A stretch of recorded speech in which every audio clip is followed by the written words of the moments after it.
안녕하세요, 남강호입니다. 오늘은 마이크로 알고 이야기를 해보겠습니다. 딱 세 가지에 집중할 건데요.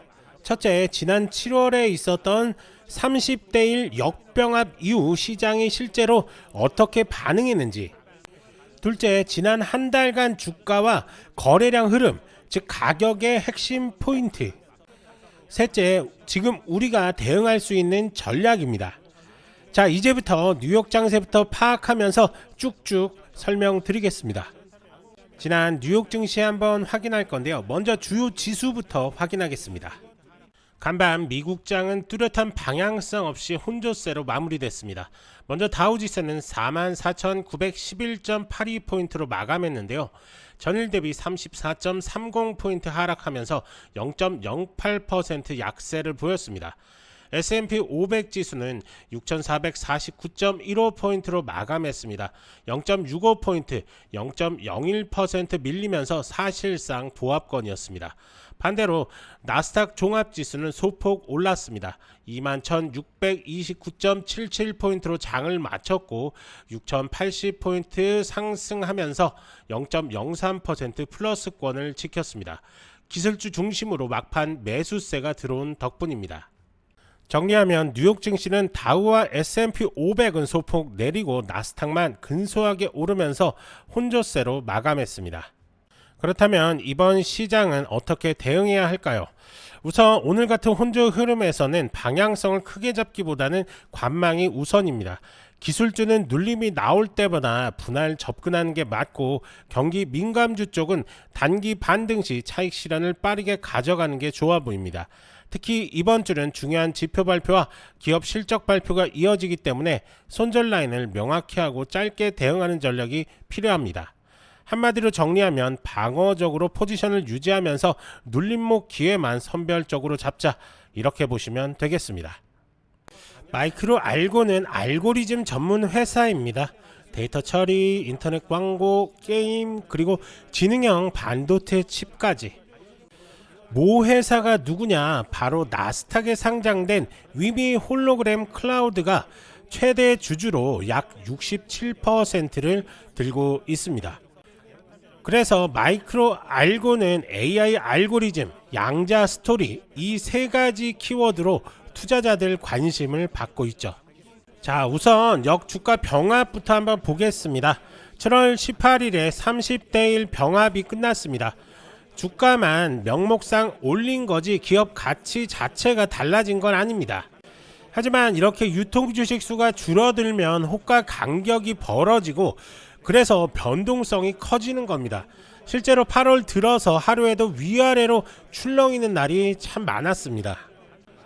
자, 그래서 8월 6일에는 장중에 $10 60센트까지 치솟아 올라갔다가 바로 밀렸고 7일에도 $9 중반대까지 크게 흔들렸습니다.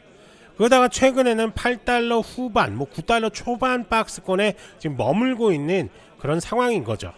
자, 8월 18일 날 종가가 $8 88센트, 10거래일 중 하락한 날이 더 많았습니다. 즉 지금은 병합 후 재정렬 구간이라고 보시면 좋을 것 같습니다. 자, 과열이 됐다가 눌렸고 이제 다시 추세를 잡을지 고민하는 자리구나 라고 이렇게 보시면 좋을 것 같습니다. 자, 역병합 덕분에 상장 요건은 유지가 됐는데요. 그리고 기술 재료로는 7월 초에 발표한 글로벌 기반 양자 알고리즘, 내시 균형 탐색, 이게 아직도 AI 퀀텀 스토리를 지지하는 배경으로 언급됩니다. 그런데 8월에는 큰 뉴스가 없었습니다. 그래서 가격이 곧 뉴스가 다는 장세인 거죠. 즉 가격과 심리가 스토리를 만든다는 겁니다. 그럼 왜 이렇게 흔들리냐? 병합 자체가 수급 구조를 근본적으로 바꾸는 건 아니지만 유통 주식 수가 줄어드니 작은 거래에도 가격이 크게 움직이는 겁니다. 거기에 지배 주주인 위미가 장기 락업을 걸었다고는 하지만 시장은 언제든 추가 증자나 전환사채 발행 가능성을 경계하고 있습니다. 그러니까 큰 뉴스가 없는 기간에는 가격 그 자체가 이슈가 된 겁니다. 자, 이제 리스크를 한번 이야기해 볼 건데요. 아무리 좋은 흐름이 나와도 리스크를 무시하면 결국 크게 당합니다. 마이크로 알고에서 꼭 체크해야 할 위험 요인은 크게 4가지인데요. 첫 번째, 공식 공백입니다. 8월 들어서 뚜렷한 뉴스가 거의 없었다는 거. 그래서 주가 자체가 뉴스 역할을 한 겁니다.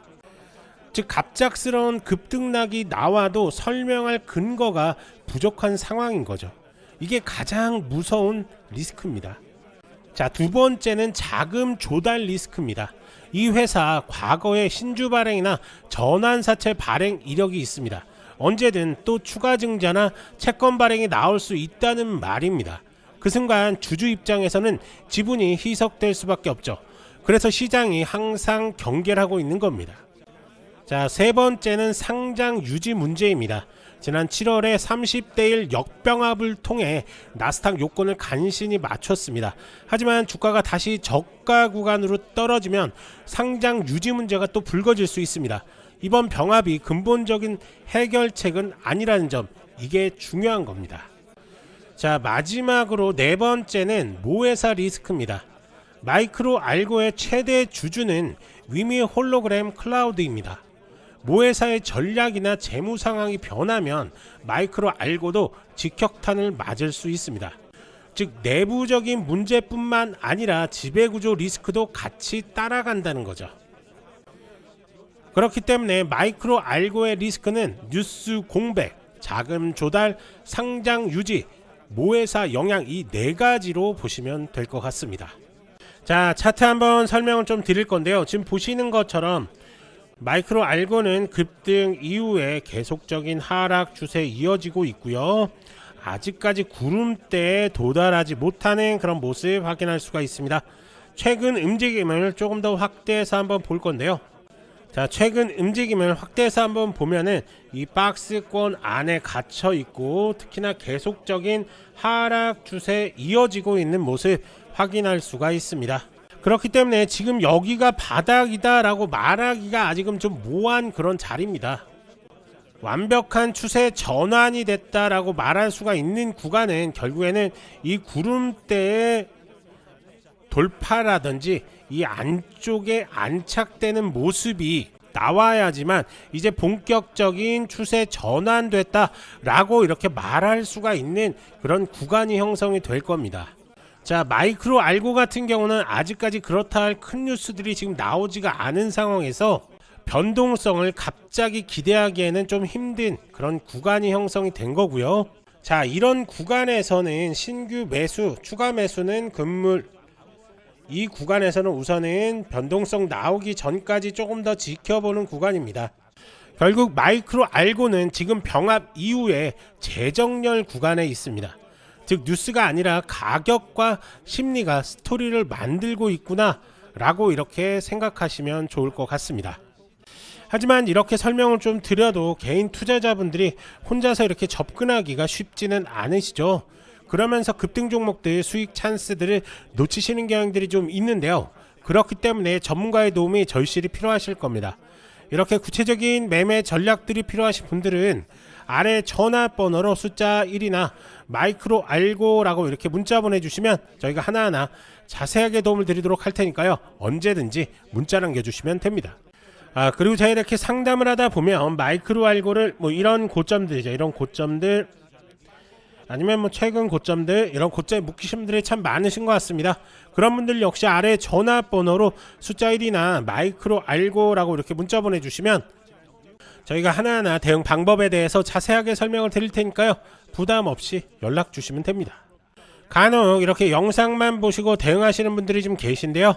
문자 주셔서 직접 설명 드리시는 게 훨씬 더 도움이 많이 되시니까요. 편하게 문자 보내주시면 됩니다. 이제 중요한 건 여러분들의 선택입니다. 뉴스, 차트, 모멘텀이 동시에 들어올 때 이걸 잡는 게 실력입니다. 좋아요, 구독 부탁드리고 아래 전화번호로 1 또는 요청이라고 문자 한번 남겨주세요.